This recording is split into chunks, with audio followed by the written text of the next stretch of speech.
Hey everybody, welcome back.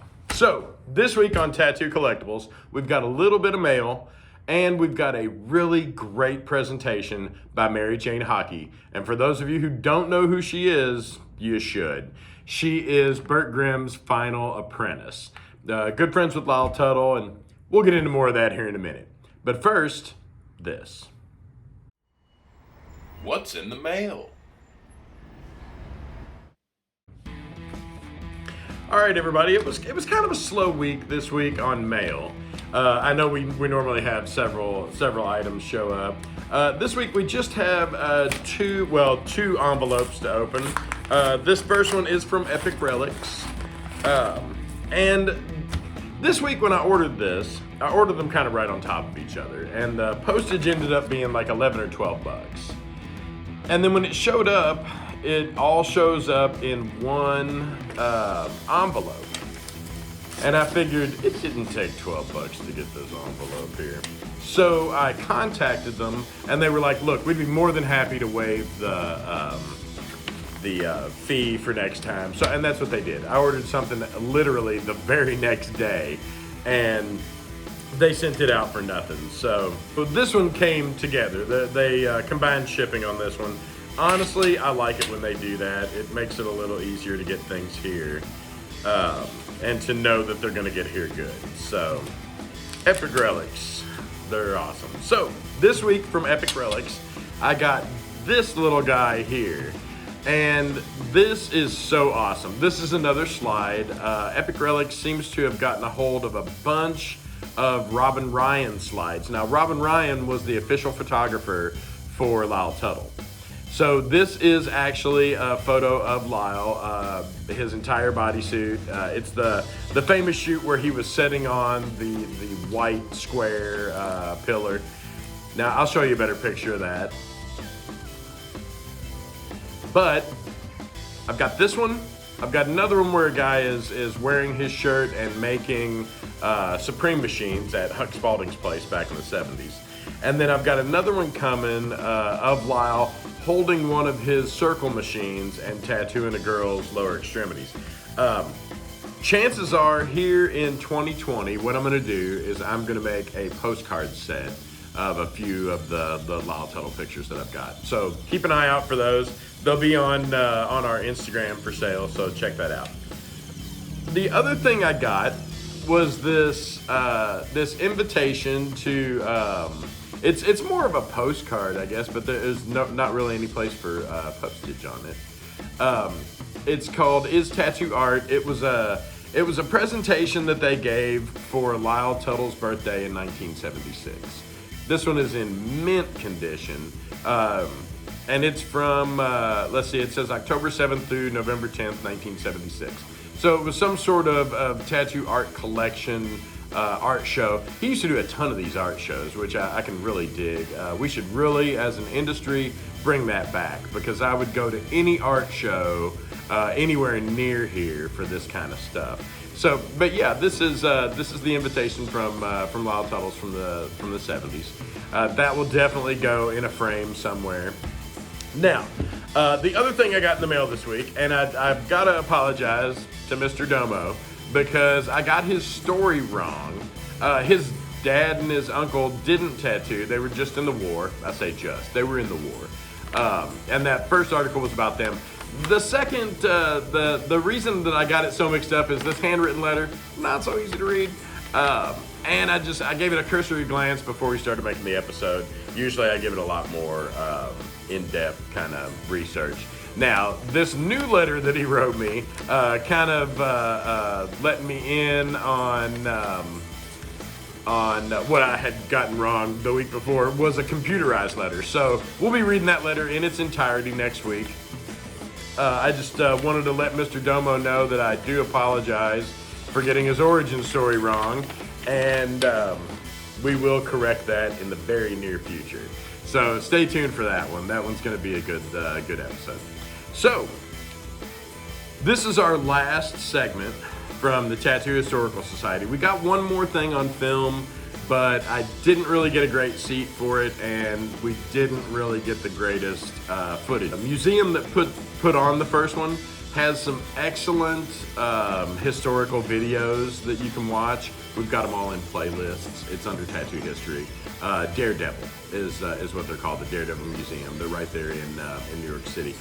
We got them, but I don't feel that it's really great footage, so I'm probably never going to air it. But this footage is awesome. I sat right beside Mary Jane Haake for this presentation, and she is the nicest lady you've ever wanted to meet.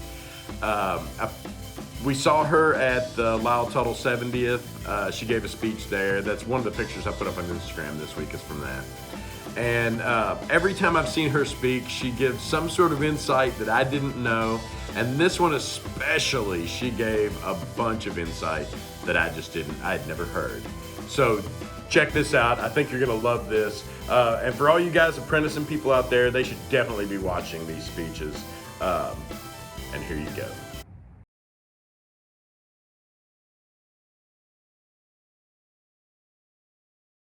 So I'm Mary Jane Haake, and I was Bert Grimm's last apprentice, and I met him in 1978 and have been tattooing ever since. So this is our story, and also the story of Pacific Northwest. So Bert Grimm was born in Missouri. And by the way, if any of you want a copy of this show, email me and I will send it to you. Bert Grimm was born in Missouri on February 8th in 1900. He ran away from home like so many kids did. He worked all across the country in traveling carnivals. He wintered at arcades in Chicago, and that's where he learned to tattoo.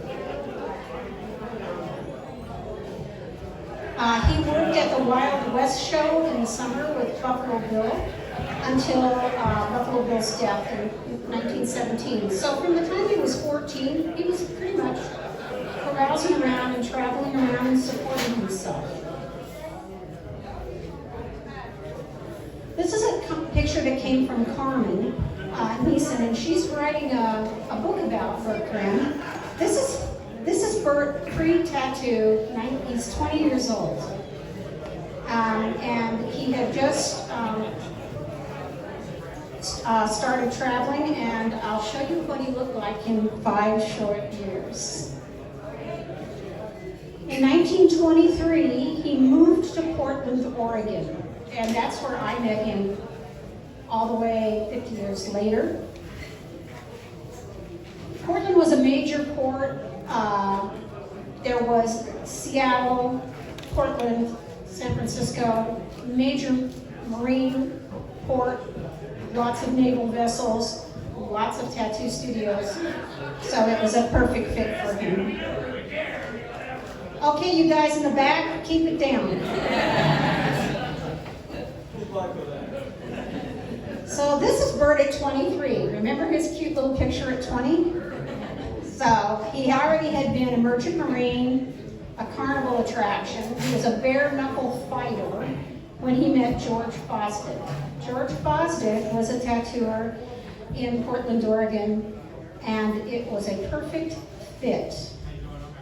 He was a merchant marine, and he was a world traveler before he settled in Portland in the 20s. So back in those days, when you were tattooing, you wore a suit, sometimes a suit and tie, sometimes a hat or a visor. When Bert was really feeling full of himself, he had 2 bolo ties on at the same time too. So this is a perfect, look at them, they're dressed up. They're working in a 6x8 hole in the wall on Burnside Street in Portland, Oregon. And here is their card, and they both call themselves professors. And years later, when Bert sat on my thesis show, he started issuing diplomas to anybody who came into his studio and signed them Professor Grimm. So he worked in Portland for a year, And after a year, he moved down to Los Angeles and apprenticed with sailor Charlie Bars. Charlie Bars was a traditional tattooer in the old school, as was Sailor George, and that really cemented Bert's tattooing style for the next 71 years.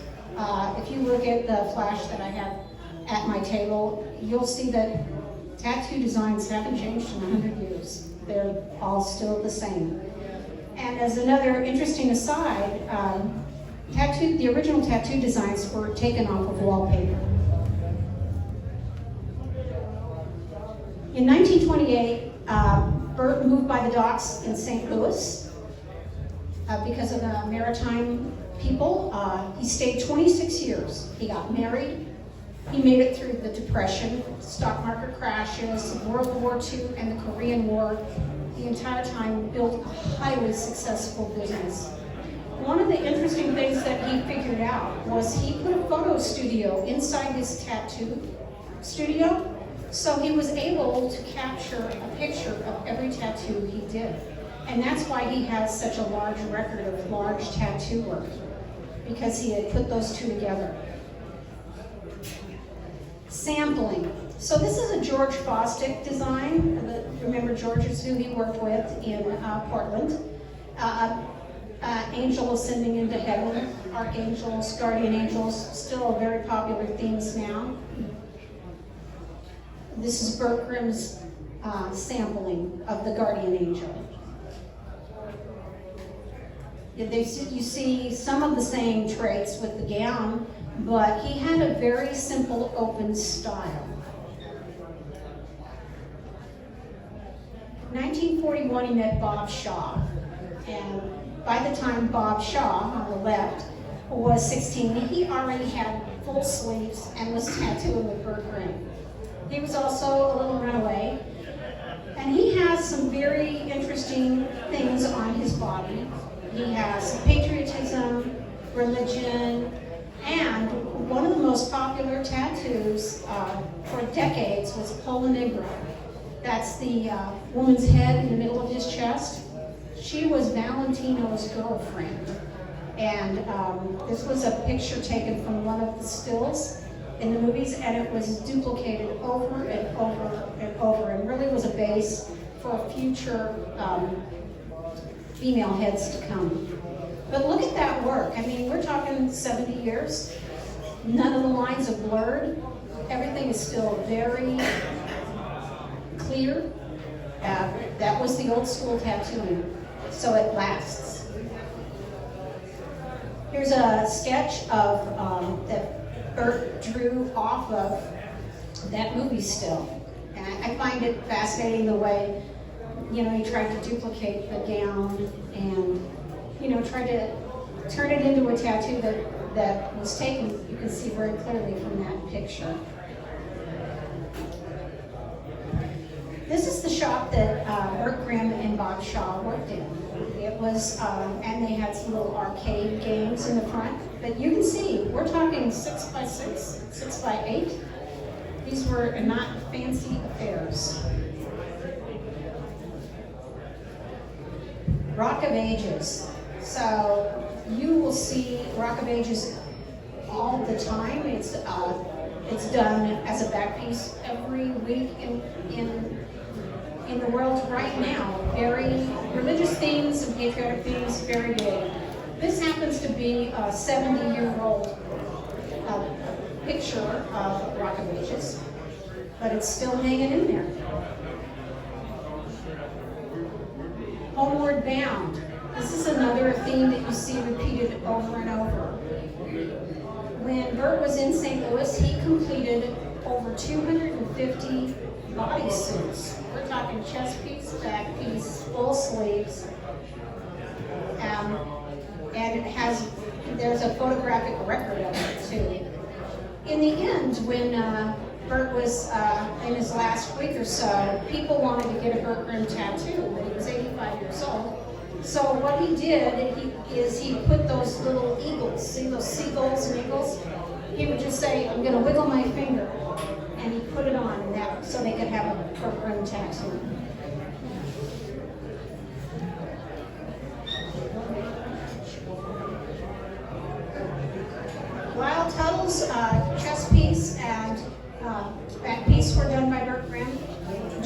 sun, still a very popular theme that you see from time to time. And of course, the world famous chickens today, feathers tomorrow, belly piece. And this t-shirt is still selling. They made this into an item, and you can actually buy a lot of those tattoos and more. Okay, the Sundance. There are some sheets of flash out in the main room. Sundance was designed years and years and years, 20s. And this is somebody who's outlining it now. That's a fresh tattoo. So these designs, they stick around. People go back and want them. Now what I like about this one is it's modernized somewhat, but they still do the what we call the cabbage rose. That's the name of that style of tattoo rose. An entire bodysuit costs $350. But look, Bert's in a vest and tie. This man demonstrates things that are still popular today. Sex, he's got pinups. Politics, he's got the American flags. Patriotism, religion. They did it all. They put it all on. And those are the themes that are still very popular today. This guy got tattooed to march in parades. That was all he did for a living. And I don't think it was a paid gig. It was just a gig.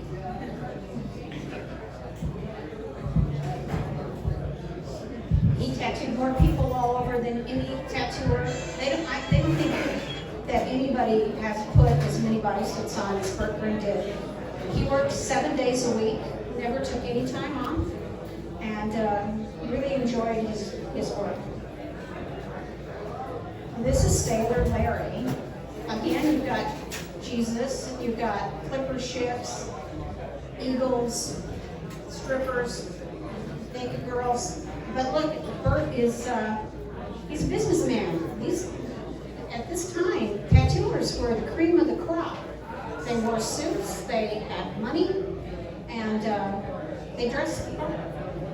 Not that that's not true now, but people don't necessarily dress the part anymore.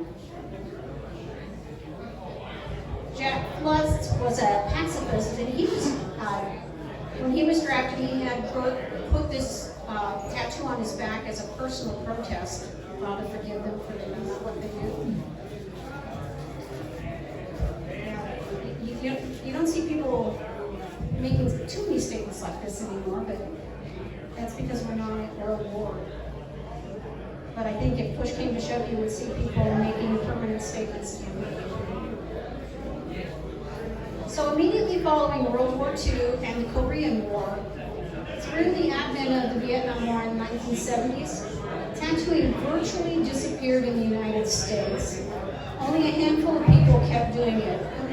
One of the main reasons that this happened was of the concentration camp tattoos and also the Eisenhower years. People wanted to move on and just dial it back. And so you didn't see tattooing being done like you had before. But a handful of people continued working. This is Bert Grimm on the Pike in Long Beach. This guy was always happy. He loved what he did, and he always had a smile on his face the whole time I ever knew him. So now we're in Portland, Oregon. This is Jack Armstrong. Jack Armstrong had tattooed since he was a young man. That is Jonathan Blackwell on the left. He went by the name Blackie, and he was the very first tattoo artist that I knew that had an obituary put in the paper that said that he had died of AIDS. And they didn't really used to put that in the paper much, and of course, at that time it caused a lot of worry about people getting tattoos, whether it could be transmitted, HIV could be transmitted from tattooing. And this is Duke and Dee Dee. Now, Duke's chest piece is by Sailor Jerry, and his back piece was by Ed Hardy. And all of these folks are gone now. went to Hawaii, and that's where they were. This is Jack Armstrong's back. You know, we were talking about religion.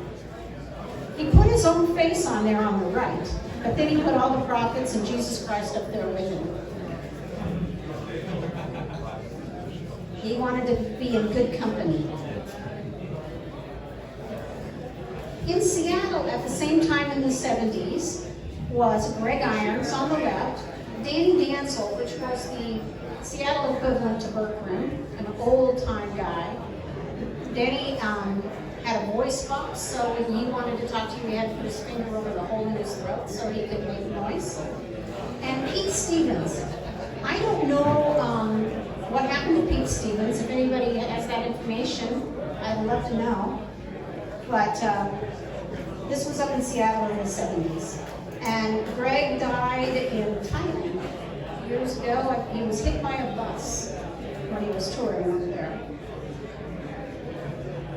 Bert Grimm returned to Portland in 1976 and set up shop 3 blocks from where he started.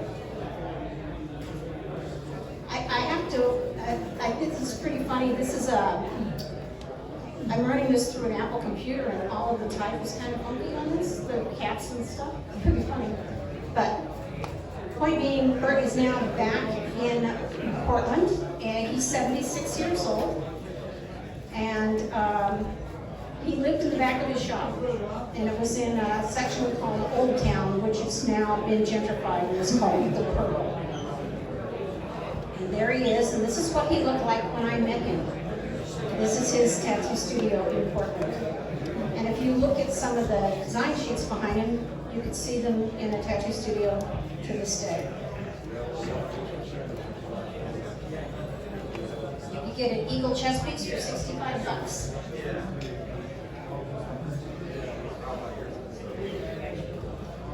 And that little red bird on the bottom there, he put a little red bird on the week he died. I have a photo of it at the table. But these things, they're as popular today as they have ever been. These sheets of flash are quite old.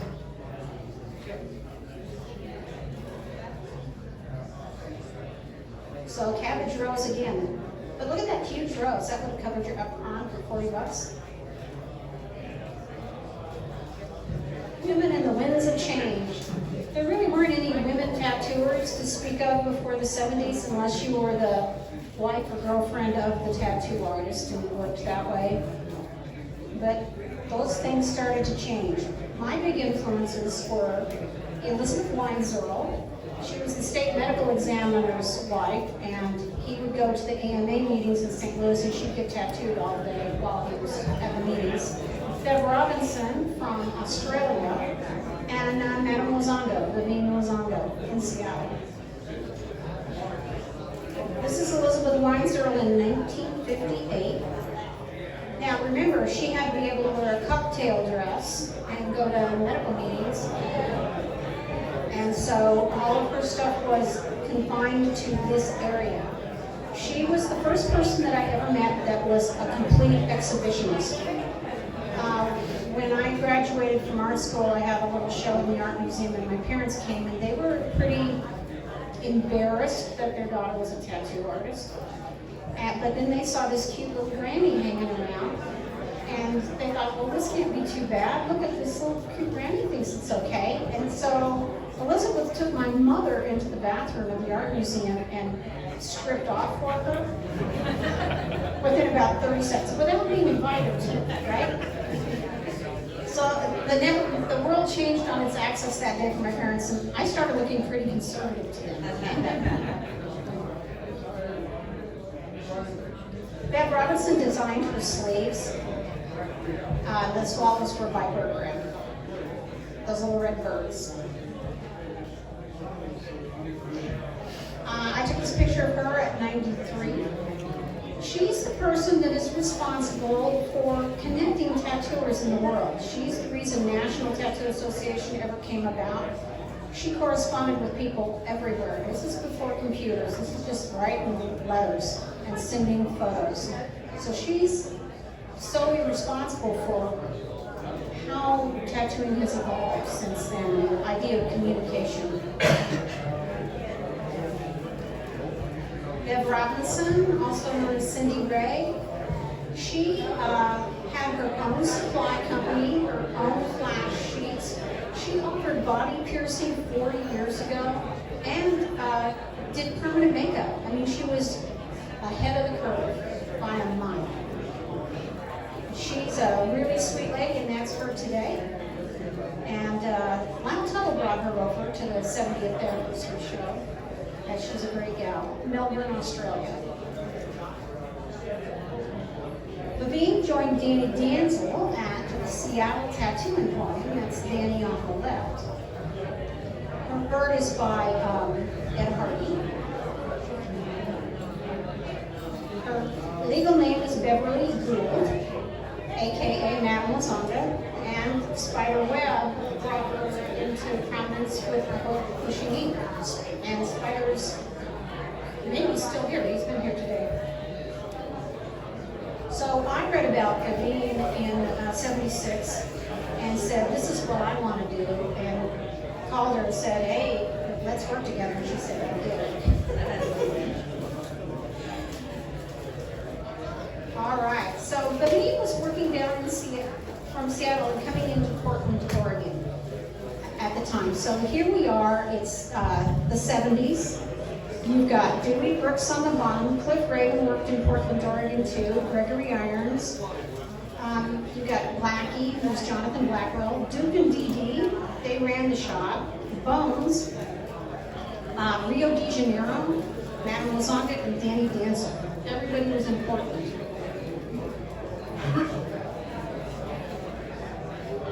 So Don Deaton worked at the Pike in Long Beach with Dave Orlowski, and Burt wanted to retire out to the coast, and so Don Deaton came up and took over his studio, changed the name to Sea Tramp for Tramp Steamers, and because people kept thinking that Don Deaton was Bert Grimm. And Sea Tramp Tattooing is still in business, and Don still works the night shift. He's 83 years old. In '76, Doc Slick, everybody was a doctor or a professor back in the day. He began tattooing at American Tattoo. And Terry Tweed joined him in 1978. Terry Tweed was an old school tattooer, and those two worked together at American. And they're both up in the tattoo heaven in the sky now. Both great guys. Look, they're in dental smocks. So they were going for the whole doctor look at that point. And that's me back in 1978 with Bert Grimm. And I signed him on as my professor at the Portland Art Museum. And when I did my thesis show, the people the artists that were judging my work didn't know what to do because my models could hear everything they said.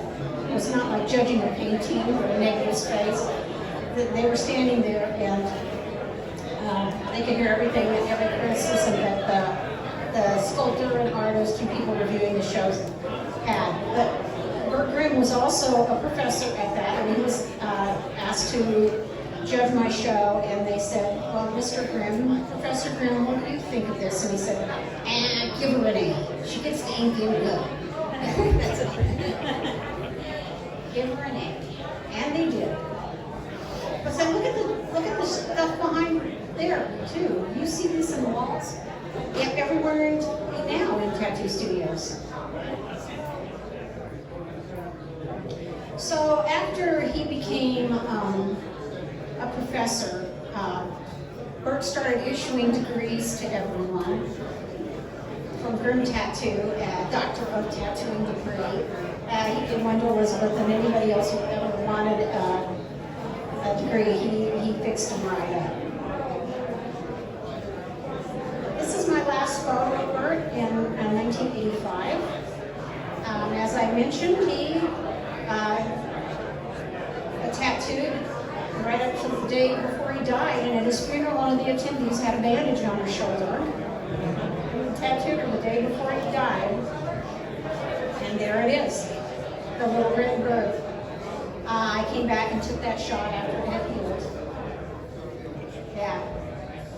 So this is a guy who was the artist till the end. Life is a daring adventure or nothing at all. Okay, wow, right? I mean, we had such a great time down there. We've got to thank Chuck Eldridge and Harriet for putting these on. Harriet is our book mistress.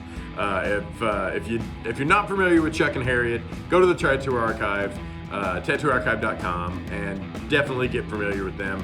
They have an immense collection of things and books that will shed light on any subject that you want as far as tattooing goes. So that's all. That's a bunch, but that's all we have for you this week. Hopefully you've enjoyed it and you've come away with something that you didn't know. I know I did. And until next week, everybody be safe out there and keep collecting. Hey everybody, thanks for watching, and please hit the subscribe button down below and check out these videos. We've worked real hard on these too, and I think if you enjoyed this one, you'll enjoy those too.